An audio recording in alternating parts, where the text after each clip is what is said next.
ভগবানের কত পরীক্ষা।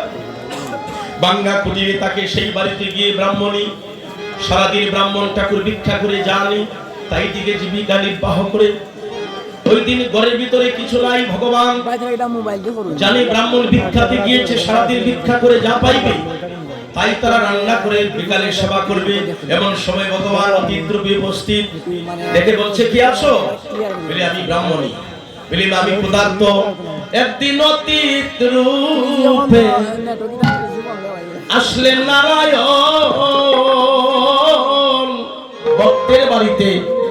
ব্রাহ্মণীকে বলে শীঘ্র আমারে করাইতে বুঝন গো মা, তুমি করাও গো বুঝন।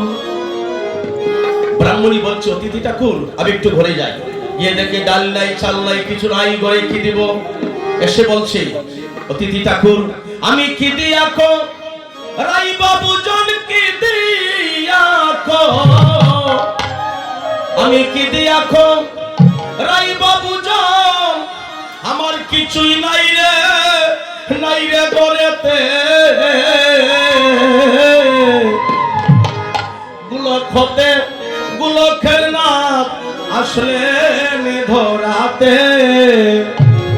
আমি কি দিয়াকো রাই বাবু জন, কি দিয়াকো রাই বাবু জন, কিছুই নাই মোর ঘরেতে। গুলক হইতে গুলকের নাম আসলে ধরাতে।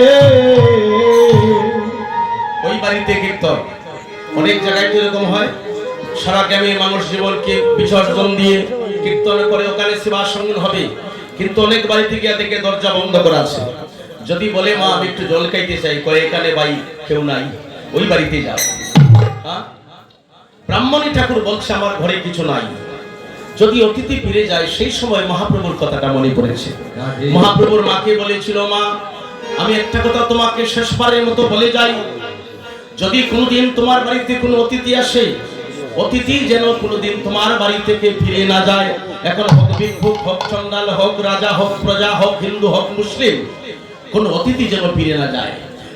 মা সচিরানী বলেছিল, বাবা অতিথি ফিরে গেলে কি হয়, যদি কিছু থাকে না বলে তুমি যাই পারো একটু কিছু দিতে হবে।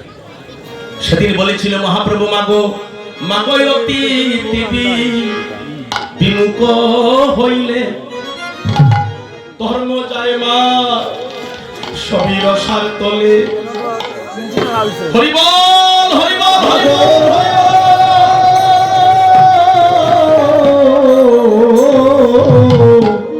মাগো অতিথি বিমুখ হলে, ও মাগো ধর্ম যায় গো রসাতলে। এটা মহাপ্রভু বলছে ওনার মাকে, মাগো ধর্ম কর্ম সবই অতিথির সেবায় আসছে। মা আমি শুধু কথাটি বলে যাচ্ছি, এই ধর্মকর্ম যাই করি অতীত রূপে কে কোন ভাবে আসবে, কোন বৈষ্ণব আসবে মা বলা যাচ্ছে না। সেই জন্য আমি নিবেদন করছি কোন অতিথি যেন ফিরে না যায়। এক নম্বর। ব্রাহ্মণী বলছে, ঠাকুর আমি শুনেছি সাধু মুখে বৈষ্ণব মুখে কোনো বাড়িতে থেকে যেন অতিথি ফিরে না যায়। আমার ঘরে কিছু নাই, ব্রাহ্মণ ভিক্ষাতে গিয়েছে, তুমি যদি ফিরে যাও আমার সমস্ত ধর্মরসার তলে চলে যাবে। আমি যে অপরাধী হব। ওই পাশে একটা দোকান আছে, আমি গিয়ে দেখি দোকানি যদি একটু বাকি আমারে দেয়, আমি একটু ধার করে আনি, তুমি একটু বসো। আমি যাই, তুমি আমার বাড়ি থেকে কিছু সেবা না করে যেতে পারবে না। তখন কি করেছিলেন, ওরে ব্রাহ্মণী গেলেন হাটের মধ্যে ডাল চাউলের কারণ যেখানে গিয়েছে, মুদি বলে দিতে পারি স্তন দিলে বন্ধন গো মা, স্তন দিলে বন্ধন। এই সবই তো ভগবানের ইশারা। পাশের দোকানে কেন দিবেন, ওই গ্রামের তো মানুষ। কিন্তু যেদিন অতিথি আসলো ভগবান, ওই দিন দোকানের কাছে গিয়ে বলছে, আমার বাড়িতে অতিথি, একটু কিছু আমারে দাও, ব্রাহ্মণ ঠাকুর আসলে আমি ফ্রি দেবো তোমার অর্থটা। বলছে না না, এবার বাকি চলবে না। ব্রাহ্মণই যায় ডাল চাউলের কারণ মোদি বলে দিতে পারি স্তন দিলে বন্ধন গয় মা স্তন দিলে বন্ধন। ঘটনাটি কি ঘটলো? তোমার একটা স্তন বন্ধক দিয়ে যাও, আমি তোমার বাকি দেব, ডাল চাল যা লাগে তা নিয়ে যাও। কিন্তু তার মনে পড়লো এমন কথা তো কেউ বলে না, এমন চাওয়া চাইলে হে মোদি কিন্তু আমি অতিথিকে ফিরে যেতে দেব না, আমি তাকে কিছু সেবা করেই দিব। আমার স্তন বন্ধক দিলাম, স্তন কাটিয়া বন্ধক দিয়া স্তন কাটিয়া বন্ধক দিয়া ওই ব্রাহ্মণী সেবা দিল অতিত্রে। গুলখতে গুলকের না আসলেন ধরাতে। সেই সময় নারায়ণ বলেছিল অতিত্রবী মা, তুমি বললে তোমার বাড়িতে জাল ঠাল কিছু নাই, তোমার হাতনের দিকে চেয়ে আছে, তুমি কত মহান, নিজের দেহটা বন্ধক দিয়ে অতীত সেবা করতে চাও। তোমার মতো ভক্ত এই জগতে দেখলাম না, আমি সেবা করব কিন্তু তুমি দুঃখ পেও না, তাহলে আমার সেবাটা সফল হবে না।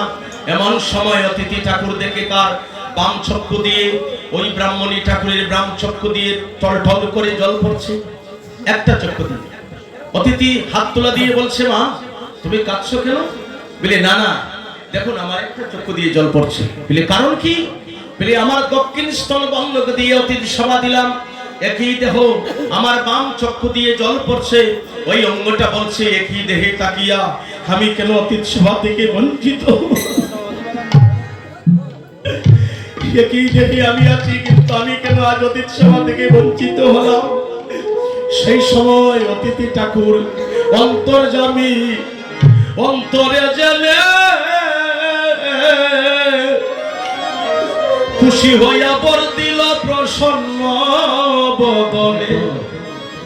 তে কারণে শরৎ বলে তাই কারণে, তে কারণে শরৎ বলে ওই ব্রাহ্মণী গোবিন্দকে পাইল পুত্র, পুত্র রূপেতে গুলখতে গুলকের না পাইলে দৌড়াতে। অতিথি ঠাকুর বলছে মা তোমার কথায় আমি সন্তুষ্ট, আমি তোমাকে আশীর্বাদ করলাম। আমি সাধারণ অতিথি নয়, আমি সাধারণ বেশে তোমার বাড়িতে আসছি। আমি যে সেই গোলকের হরিমা, সেই নারায়ণ, তোমাকে পরীক্ষা করতে এসেছি। যে স্তন কেটে আমার অতীত সেবা দিলে, আমি কথা দিলাম মা জন্মে জন্মে তুমি আমার মা হয়ে আসিও, আর আমি তোমার সন্তান হয়ে যে স্তন কেটে আমাকে অতীত সেবা দিয়েছো, আমি তোমার পুত্র হয়ে সারা জীবন তোমার কাটা স্তনের দুধ আমি পান করিব। তুমি জন্মে জন্মে আমার মা হইও গো, জন্মে জন্মে আমার মা হইও গো, আমার মা হইও গো, তুমি জন্মে জন্মে আমার মা হইও গো, তুমি মা হইয়া আমার স্তনিকা হইও, জন্মে জন্মে আমার মা হইও গো, তুমি মা হইও আমার দরজা হইও, জন্মে জন্মে মা হইও, জন্মে জন্মে আমার মা হইও গো, তুমি জন্মে জন্মে আমার মা হইও গো। অতিথি ঠাকুর আমার বলেছে মা আমি কথা দিলাম যতবার পৃথিবীতে আসবো আমি ধরাধামে জীবের কল্যাণের জন্য, তুমি যুগে যুগে আমার মা হয়ে আসিও, আর আমি তোমার সন্তান হয়ে তোমার পুত্র হয়ে তোমার কাটা স্তনের দুধ আমি সারা জীবন পান করিব। এই যে ভগবানের অপ্রাকৃত লীলা, সেই তাপর যুগ শেষ প্রান্তে কৃষ্ণ অবতারে তার গুরু ছিল গর্গমণি। কদম তলায় বসে ভাবে সামনে আসলো কলির যুগ। কলির যুগের মানুষ অল্প আয়ু হবে, কৃষ্ণ ভক্তি পাবে না। আমি জীবের জন্য কি করতে চাই? আমি যে ভক্তের কাঙ্গাল, আমার ভক্ত যদি না থাকে আমি ভগবান আছি বলে কি প্রমাণ থাকবে? আমার ভক্ত আছে বলেই তো আমি ভগবান ভক্তের কাছে গিয়ে আনন্দ করিতে পারি। বৃক্ষের তলায় বসে তাপর যুগে যখন ভাবছে যে আমি কি করব কলির জীবের জন্য, এমন সময় তার গুরুদেব যিনি ছিলেন কর্কমণি, তিনি এসে বলছে, হে কৃষ্ণ, তোমার আকর্ষণে অনন্ত লীলা চলে, তোমার আদেশ ছাড়া বৃক্ষের পাতা নড়ে না। তুমি কদম তলায় বসে চোখের জল ফেলে কার জন্য চিন্তা করছো? সেই দিন কৃষ্ণ বলেছিল, হে গুরুদেব, আমি তো আমার জন্য ভাবি নাই, আমি জীবের জন্য ভাবছি। সামনে আসছে কলির যুগ, জীবের কি গতি হবে আমাকে বলো গুরু দয়া করে। সেই সময় কর্কমণি বলেছিল, যার নামের ধ্বনিতে সমস্ত পাপ দূরে যায়, যে কৃষ্ণ বিমুখ হলে মানুষ পাঁচতলা থেকে গাছতলায় নিয়ে যায়, যে কৃষ্ণ কৃপা হলে মানুষ গাছতলা থেকে সাথে সাথে পাঁচতলায় যায়, তার আবার ভাবনা কি? তুমি যা সিদ্ধান্ত করে দিবে তাই জীবের মঙ্গল হবে। তুমি বলো জীবের জন্য কি করা যায়? সেদিন কৃষ্ণ বলেছিল, হে প্রভু, তাহলে তোমার আশীর্বাদ মাথায় নিয়ে তুমি আমার গুরু। আমি কথা দিলাম কলির যুগে আপনি হবে কেশব ভারতী, আর আমি সচিরালী নাভি সিন্ধু মাঝে জন্ম নিয়ে আমি রাজার সন্তান হয়ে কাঙ্গাল বসে আমি হব নিমাই। অন্তরে কালো রূপ আমি করিব গোপন, বাহিরেতে রাধা রূপ আমি করিব ধারণ। রাধা কৃষ্ণ দুইজন হয়ে একটাই, নবদ্বীপে নবদ্বীপ আমার চৈতন্য রূপাই। নিতাই দুই ভাই আমরা দুই পথে যাব, নিমাই সন্ন্যাসী হব, নিতাই সংসারবাসী হবে। নিতাই চরণ বজিয়া যদি সংসার জীবে করে, অনাহাসে সেই পাপী মুক্ত হয়ে যাবে। মুক্ত হয়ে যাবে, অনায়াসে সেই পাপী মুক্ত হয়ে যাবে।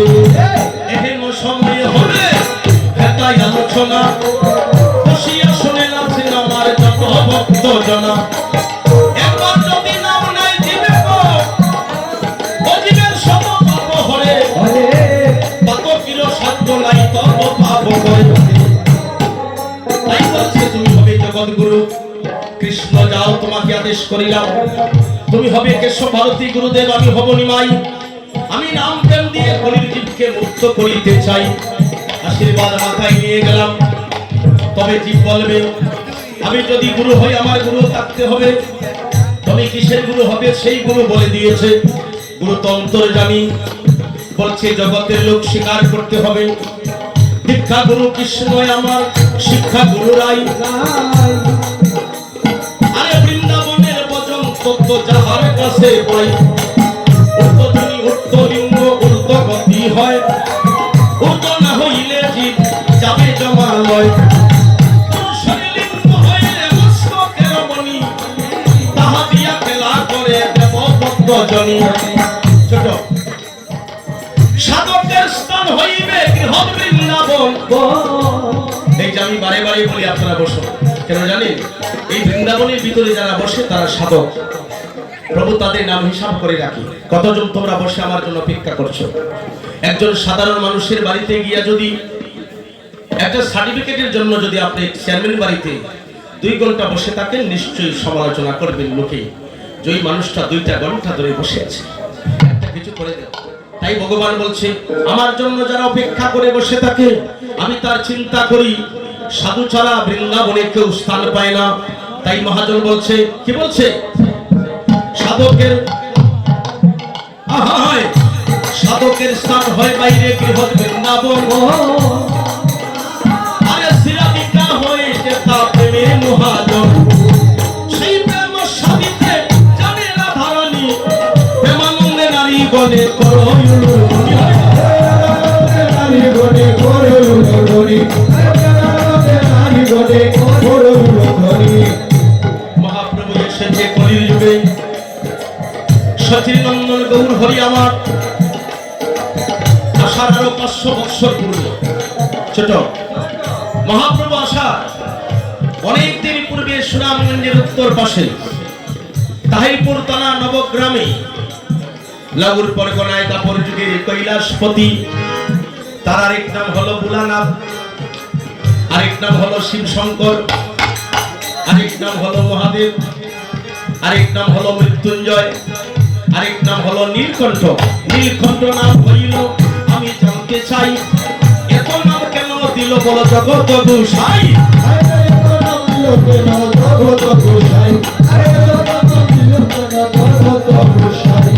নিশ্চয় কোনো কারণে তার নাম হয়ে গেল প্রেমানন্দে কৈলাসপতির জয়ের ধ্বনি জয় হইল। এত নাম কেন হইল আমি জানতে চাই, বলো আমারে দয়াল গুরু বলো হে গোসাই। আস্তে আস্তে এত নাম কি? কৈলাসপতি, নীলকণ্ঠ, মৃত্যুঞ্জয়, মহাদেব, মহাবিষ্ণু, হিমালয়, বহু নাম। নীলকণ্ঠ নাম হইল সেই কারণে যে কথা মহাজন বলে বারে বারে, যেদিন মন্থন করিয়া সমুদ্র মন্থন করিয়া যেদিন বিষ্ণুকে দিল, গলায় গিয়া মহাদেবের বিষ আটকা পড়িল। সবাই বলে, যদি বলি নীলকণ্ঠ কেন নাম, কয় বিষ খেয়েছিল, বিষ গিয়া গলায় আটকা পড়েছিল, সেই জন্য বিষাক্ত হয়ে নীলকণ্ঠ হয়ে গেল, নাম নীলকণ্ঠ। এটাই তো আমাদের শব্দ, আমাদের এই পর্যন্ত জানা। যদি আমি প্রশ্ন করি বা যদি আমি আবার জানতে চাই আপনাদের কাছে, গুরু গোসাই যখন বিষ মুখে দিল মহাদেব, এই মুখে দেওয়ার পরে কি ওইদিকে যাওয়ার মতো সাপ্লাই ছিল না, রাস্তা ছিল না? মুখে দিল, গলায় আটকা পড়লো, তো গলা থেকে তো ওখানে আসতে পারে, যাওয়ার তো রাস্তা আছে, কিন্তু বিষকে বলছে বিষ দাঁড়াও, গলা থেকে আর নিচে যাইও না। ইচ্ছা করে মহাদেব গলায় ধরে রেখেছিল, তুমি যদি নিচে যাও তাহলে একটা কারণ হবে, আমি তোমাকে আদেশ করলাম হে বিষ তুমি গলায় থাকো আর নিচে যাইও না। সেই দিন ভক্তরা বলেছিল প্রভু মুখে বিষ দিয়া গলায় আটকালে কেন? সেই দিন মহাদেব বলেছিল তোমরা জানো না, সবাই বলে আমি গাঁজা খাই, কেউ বলে আমি সিদ্ধি খাই, কেউ বলে আমি শ্মশানে যাই, কেউ বলে পাগল। আমি যার পাগল হলাম কেউ তো জানে না, তাই বলে পাগল বলে দিল ঘোষণা। আমি তো পাগল নয়, শোনো মহাদেব কেমন ভক্ত, তার গলায় সাপের মালা ঝুলে সর্বদাই, হরি নামের গান গাইয়া সদায় বেড়ায়, হরি নামের গান গাইয়া সদায় বেড়ায়, হরি নামের গান গাইয়া সদায় বেড়ায়। নীলকণ্ঠ নাম হইল কি তার কারণ, সবার সংবিধানে করো হে বর্ণন। এখানে বিষ আটকে বলে 24 আর নিচে যাইতে পারবে না। সঙ্গে যারা ছিল তুমি বলছে এখানে আটকাইলে কেন? সেই দিন মহাদেব বলেছিল আমি বিষ এখানে আটকিয়েছিলাম, আমার নাম নীলকণ্ঠ হলো, আমি নিচে যেতে যাই না, সেই জন্য আমি বিষকে বলছি বিষ থামো, তুমি নিচে যাইও না। কেন যাবে না? আমার হৃদয়ে গো, আমার হৃদয়ে গোবিন্দ গোবিন্দ গোবিন্দ আছে রে, আমার হৃদয়ে গো গোবিন্দ আছে,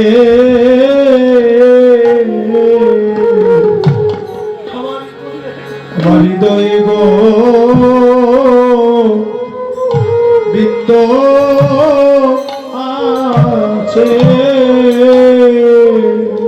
রাধারানী বলেছিল বিশালে আমি যদি নয়ন মুজে তাকি অন্তরে গোবিন্দ দেখি, নয়ন মেলিয়া দেখি শ্যাম। আমি চক্ষু মুজে থাকলে আমার অন্তরে গোবিন্দ আছে। তাহলে দেখুন রাধারানীর মতো আর কোন ভক্ত আছে কিনা? রাধা কি একজন নাকি? যদি সে বলে তুমি নিচে যেও না, ওখানে তুমি থামো, যদি নিচে যাও আমার গোবিন্দ ব্যথা পাবে।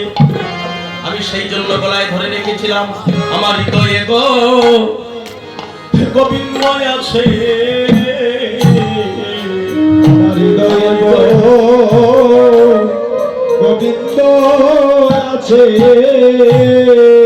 ও তুমি নিচে গেলে আমার গোবিন্দ গোবিন্দ বেতা পাবে।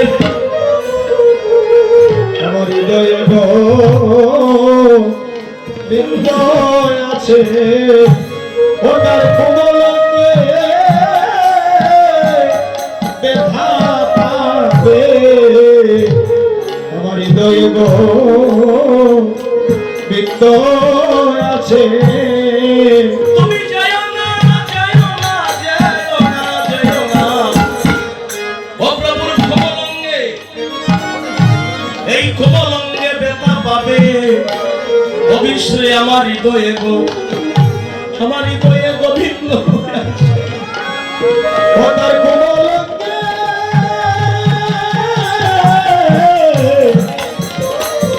কোমলঙ্গে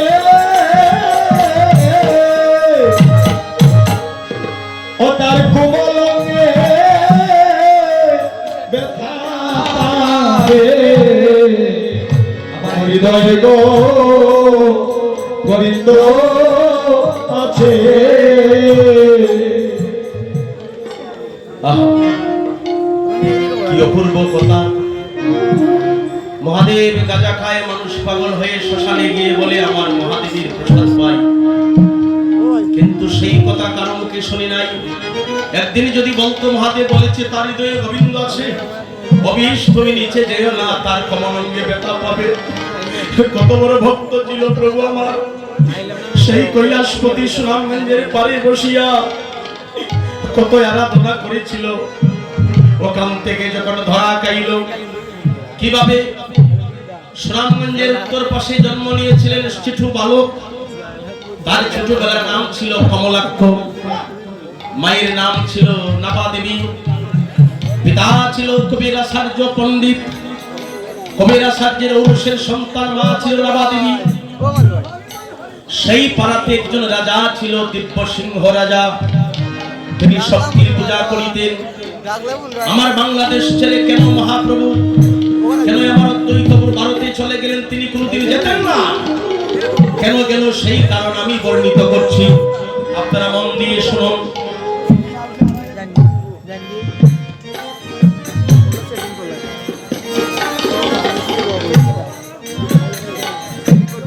মাগো, কীর্তন শুনলে তত্ত্ব কথাটা মনে রাখবেন, যেন ভবিষ্যতে আপনাদের জীবনটা সুন্দর হয়। আমরা কীর্তন শুনি, সব জায়গায় কীর্তন হয়। সুনামগঞ্জের উত্তর পাশে অদ্বৈত মহাদেব জন্ম নিলেন, বাংলাদেশ। যদি ঢাকা দক্ষিণ শ্রীহট্টে যাই, যিনি সামনে দাঁড়িয়ে আছে ওনার জন্মস্থান পাই শ্রীহট্টি 2 নম্বর, বাংলাদেশ।